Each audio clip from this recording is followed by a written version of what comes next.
This episode is for anybody who's about to graduate from university or college and you're wondering about what's next. If I could go back to when I was 22 and give her the biggest hug, I would do that in a heartbeat, because although people will tell you the world is your oyster or this is just a rite of passage, I feel that the further away you get from that experience and this true first identity crisis that happens, they forget the immense fear. This happened to me only a few years ago, and I can still remember the kind of like hollowness I felt. Like, it was so confusing. Thankfully, the Twenties Detox was born because it was an escape. It was a way for me to process this time, and it's turned into so much more. So this is kind of how it all started for me. And these are 5 tips for anybody who are freshly post-grads or you're about to be a post-grad. Hello, and welcome back to another episode of the Twenties Detox. I'm Bianca, your host, where we dive into all the things that I'm learning and unlearning in my 20s to elevate this decade. Before we get into the 5 topics today, please make sure to share this episode with a friend, subscribe or follow along. I post an episode every single Tuesday. Topics about navigating young adulthood alongside nature, kind of guiding the way with that. I also have a goal of reaching like 100 reviews on Spotify. So if you do actually enjoy it, of course, and you've been listening to a few episodes and you vibe with it and you like what I'm doing, then a review would be amazing. So the first piece of advice that I'm going to give to anybody who is around post-grad is it is okay if you no longer align with your degree anymore. I posted a short form content on this, and it was talking about how normal this is, and in fact, how more normal it is to not know. At least where I live, what we did in high school, we did a careers class when we were 15, 15. That really did prime us and shape us towards a certain direction. And also around that time, there's a lot of conditioning to very prestigious jobs because the talk of like good money, it's hard to really know what you want to do. I think it's ridiculous to put the pressure on young kids to decide what they would like to do for the rest of their lives, and then kind of shame them when they decide to change their mind afterwards, because you're also, 17 years old when you go into college or university, 17, 18. You're still super young to start a degree that shapes your career path. I wanted to be that smaller percentage that knew what they wanted at 14, 15, went for the degree, loved it, went into the field, got good money, so forth. That's like the goal, right? To have that easy, smooth transition. Most of us don't have that though. Most of us at 14, 15 are like, I don't know what to do. Maybe 17, 18 still don't know what they want to do. They might go into like a basic degree or a college program, and then they get it and they're like, I still don't know what I want to do. That transition can be really tough because you are forced to turn inward. And you're forced to change your ways in a society that conditions us that that is a bad thing to do, that provides instability to our system. And I think that's so silly. So I just want you to know a lot of our conditioning is to discourage accepting that this is okay. And I'm here to just tell you that you're allowed to feel this way. You're allowed to change your mind. You're allowed to change your degrees. You're allowed to change it halfway through. You're allowed to change it after. My boyfriend and I just went on a hike yesterday, and we're 27, and he's like, oh, I feel like I'm getting too old to want to like change what I want to do. And I'm like, honey, we can change our mind whenever we want. Like, I'm never going to judge you. You're never going to judge me. If we're 35 and we decide to go back to school, then we're going to do that. I don't subscribe to the traditional timeline in which best serves society, because it drives us insane sometimes if we don't know, or we were grown up in an area that conditioned one thing when you really want to do the other. And it takes a long time for you to come to that realization, to be like, oh, I don't want to do this job. I don't want to go down this path. So that's the first thing, giving you permission that it is okay to feel this way. The second thing is moving home is all right. Many cultures think that this is normal, like this is a normal thing. I'm Italian, so a lot of us do live at home almost until marriage. I had just recently moved out. I moved out when I was 26. I actually think that although it can be a really difficult time to come back to your high school room, your childhood room from having that freedom, it also has so many blessings. And I actually have a blog post that I'll just share in the description. And it's really funny how it's still like the top of Google for how to live with your parents in your 20s. Obviously, it's becoming more and more common to do so, mainly because of the economy. We just can't afford to live on our own fresh out of university and college. We can barely do it now, like it's very difficult. So I want to also tell you, like, moving home is a great thing if it is a good environment for you.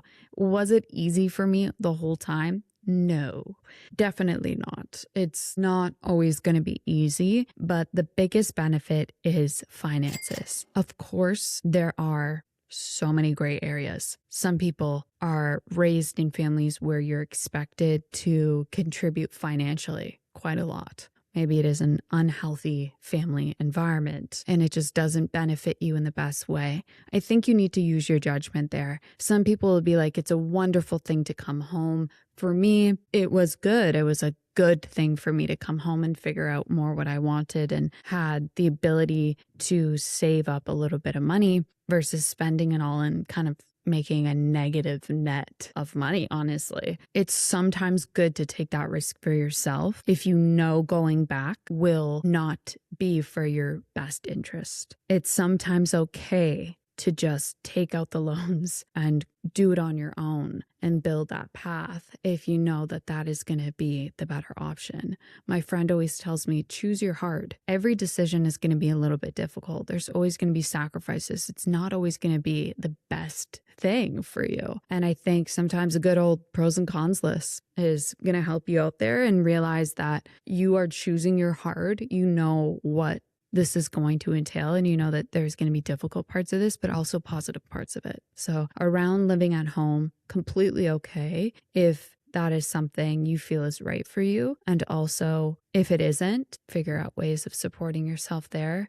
Yeah, it's a difficult thing. The next thing is be a sponge. I don't want you to say in your 20s that anything is not for you. You are so capable at this age where neuroplasticity is at an all-time high for you to absorb so much information about finances, fitness, art, business, language, science. There are so many things that you could expose yourself to. I'm so grateful that I took a very explorative approach in my 20s and still am, because I want to know as much as I can about the world and different aspects of it so that come my 30s and 40s, I'll have an even better idea with the direction I want to take. And even career aside, if you love your career, when you're open to many different types of conversations, it's going to shape you in a very, very well-rounded way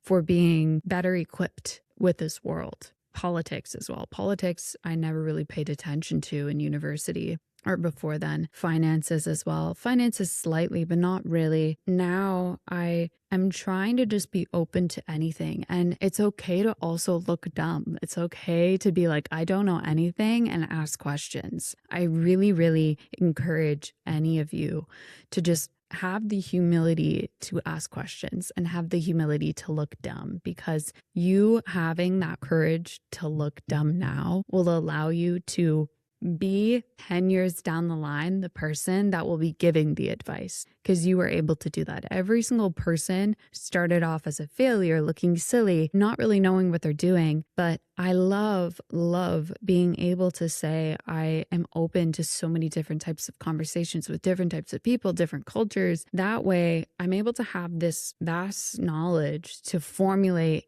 my choices, my decisions, my values, etc. That's the third one. The next one is don't forget to move on. Pairing with the be a sponge, it's very common in life to want to just attach. When I got out of university, I dove into self-help, and I think that that was great. However, I wish that I had kept my blinders open a little bit more, paid attention to other things as well. However, the self-help and all that was a very important time in my life to understand who I was, because I really didn't. I didn't know many things about myself. If you are trying out a job and you know you don't like it, move on. Do not stick with it. There's no point to do that, because this is not the industry you want to have, and you're going to spend a lot of time unhappy knowing that it isn't right for you. Once again, just being okay, seeming flaky and unstable, and having the courage to just appear that way by being open to many different types of conversations, changing your degree, changing your career path, trying different jobs until you really learn what you like. That will set you up for such a better foundation come 30s, 40s, so on, because you're understanding more of what you like. And also, you have the luxury at this age to have fewer responsibilities, where you don't need to pay as many bills. You don't need to take care of so many children or pets even. It's able to give you the flexibility to move to different things and try different things. Like, I graduated with forensic science, and now I'm in marketing, and I have a podcast, and I'm learning about business and health coaching. And I'm really grateful that I didn't stick with just stick it out with forensic science, or stick it out working with my parents in the family business. It's just me deciding, okay, I know this isn't what's making me happy. This isn't really resonating with me. I need something else, and I know there's something else out there. Let me pivot. That is so, so important. And when are you going to have that opportunity in another time in your life? If you settle down, you have kids, and you have a house and a mortgage to pay, it's going to be a little bit more difficult to switch your career path. It's going to be a bit more difficult to say bye to your boss and look and try something else. So that's why I'm saying now is the best time to do it.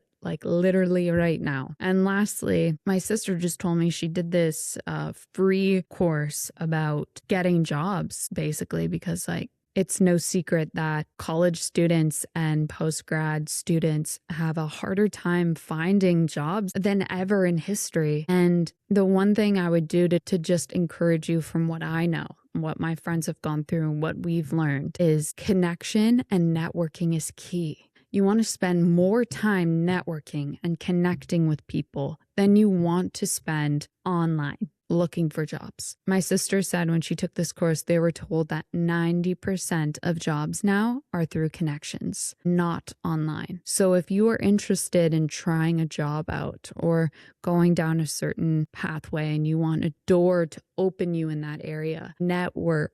There's so many people coming out of university and college that you can have connections with. And I wish I jumped on that. I wish I did that. My boyfriend wishes he did that. So many of us wish we did that, because we were just told we don't need to do that. We just need to get the degree, apply to jobs online, we'll get a job, and then that's done. That is just not how it works anymore.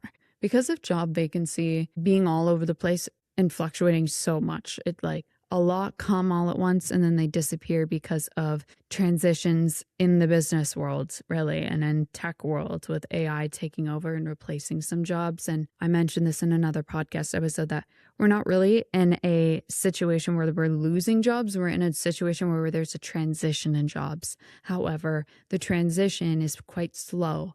We're losing jobs right now, and then soon we're going to get jobs. So right now we're in a position that we're losing them. And I think more than ever, having those connections, talking to people, once again, having that humility to say, I need help. Can you help me? Put me in contact with X, Y, and Z. Where can I go to go see this?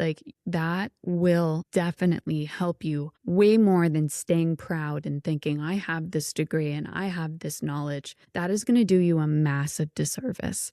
4 years ago, when we graduated, we just were like, we got this and everything's going to be fine. We're going to get the jobs that we want to do. And some of us had luck, but a lot of us didn't. A lot of us were out of jobs for years. So I would totally recommend connecting with people who are going to help you get there. The themes that I'm saying throughout this really is allowing yourself to have the permission to seem flaky and unstable, because you're not supposed to have everything figured out right now. You just graduated.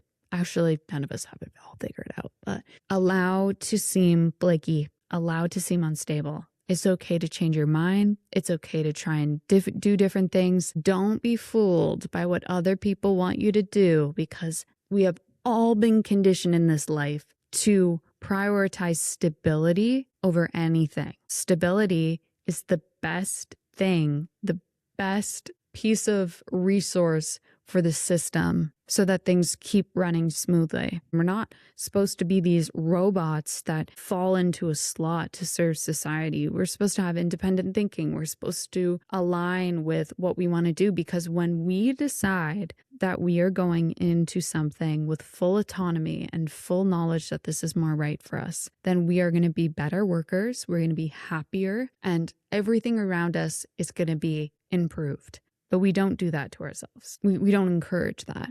That's the first thing. So it's having that permission. The second thing is having the humility to ask questions, to be a sponge, to connect. When you have that mindset, you're able to get so much more information that if you just acted proud. Having that humility is so crucial. I just think about like the book, The Ego is the Enemy, and how great of a book that was for me to remind myself, because the ego is so strong in our 20s.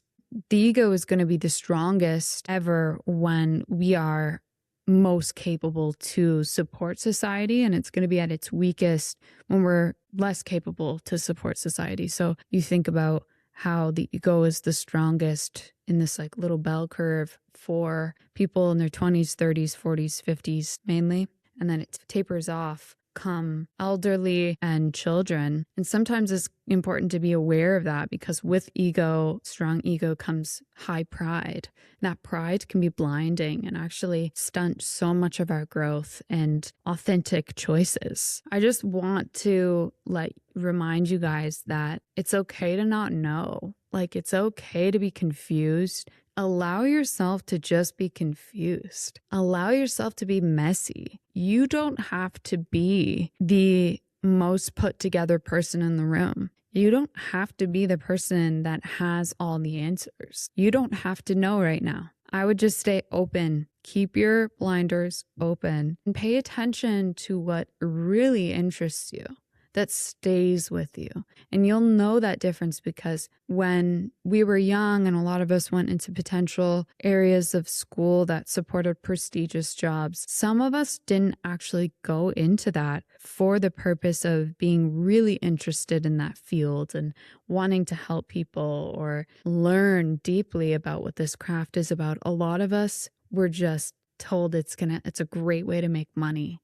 And that is all ego. And the problem with that desire and feeling of pride comes just as fast as it goes. So those are important things to pay attention to when you are a sponge. What is lasting beyond those like big bursts of interest? Like what is something that you can't get out of your brain over and over and over again, because that is telling you something. I'm going to leave you guys with that. I hope that this episode helped you and made you feel a little bit less alone, less crazy. You're totally where you're meant to be right now. Do not stress. Don't let people tell you otherwise. Okay? You're doing amazing. I appreciate you for being here. And I'll see you next week.